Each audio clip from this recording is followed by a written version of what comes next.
Hello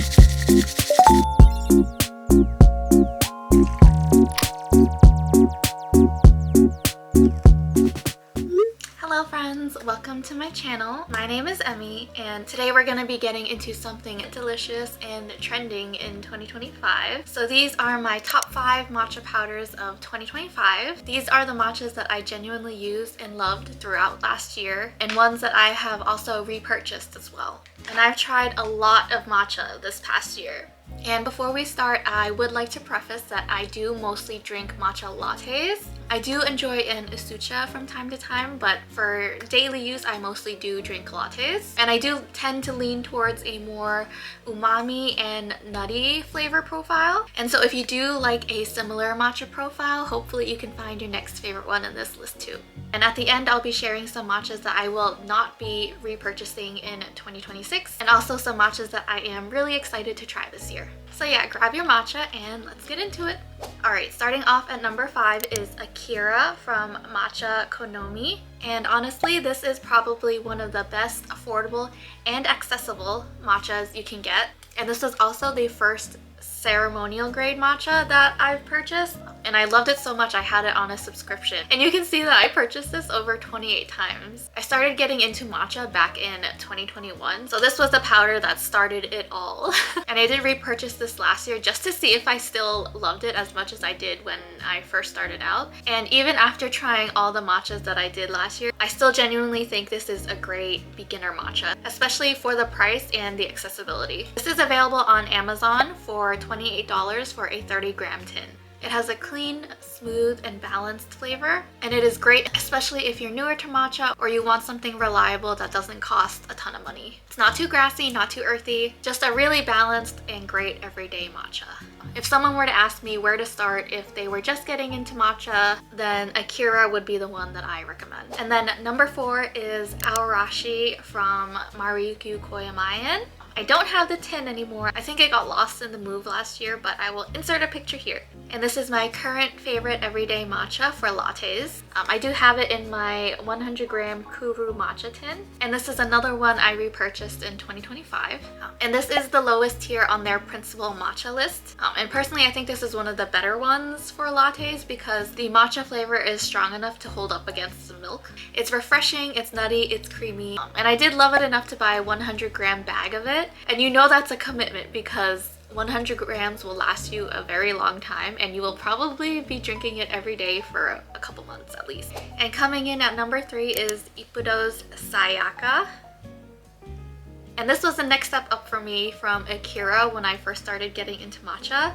So I also had this on a subscription when it was available back then. And now because of the shortage, they are no longer offering the subscription, and they're not on Amazon anymore either, which made me really sad. So you do have to get this off of their website, and I know they recently had a price increase, which made me really sad because I repurchased this so many times. But I will say I think it is still worth the price that it is, even with the increase. So this is $50 for a 40-gram tin at this very moment, but I think it is one of the most well-balanced matchas out there, and they do recommend starting with this one if you're new to Ippudo's matcha.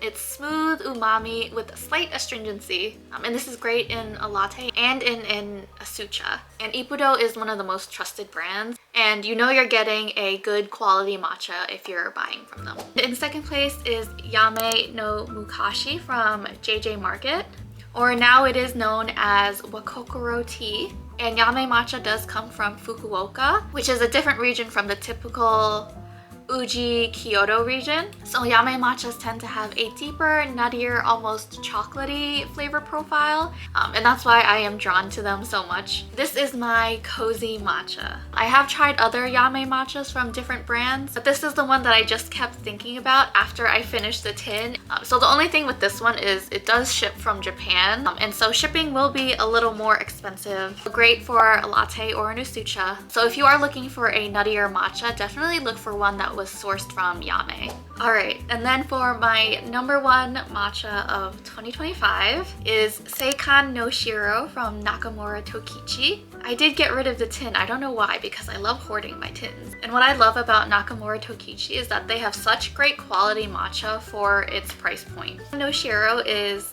$23 for a 30-gram tin.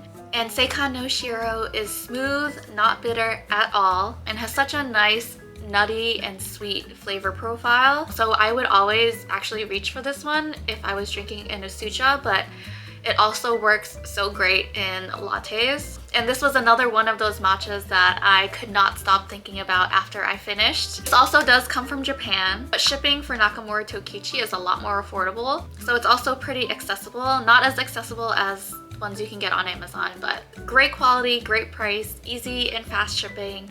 And so it has everything I'm looking for in a matcha, and that's why it is in my #1 spot for 2025. And then in this section, I kind of wanted to do a rapid fire of matchas that I will not be repurchasing this year. And then first up is Rocky's Ceremonial Blend.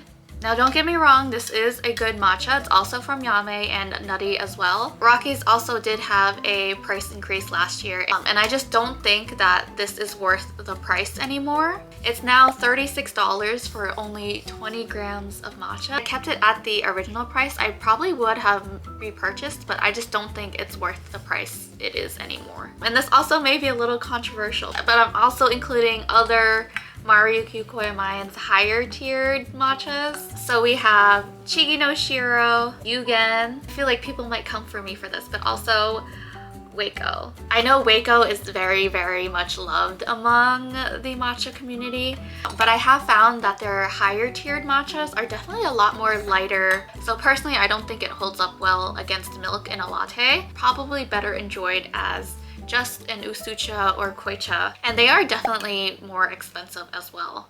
Plus they are pretty hard to get right now, so I will not be repurchasing any of those in 2026. Okay, and then very quickly, some matchas that I am excited to try this year. I do have a Rocky's matcha on this list, but this is Rocky's Hori Shichimian Ceremonial Blend.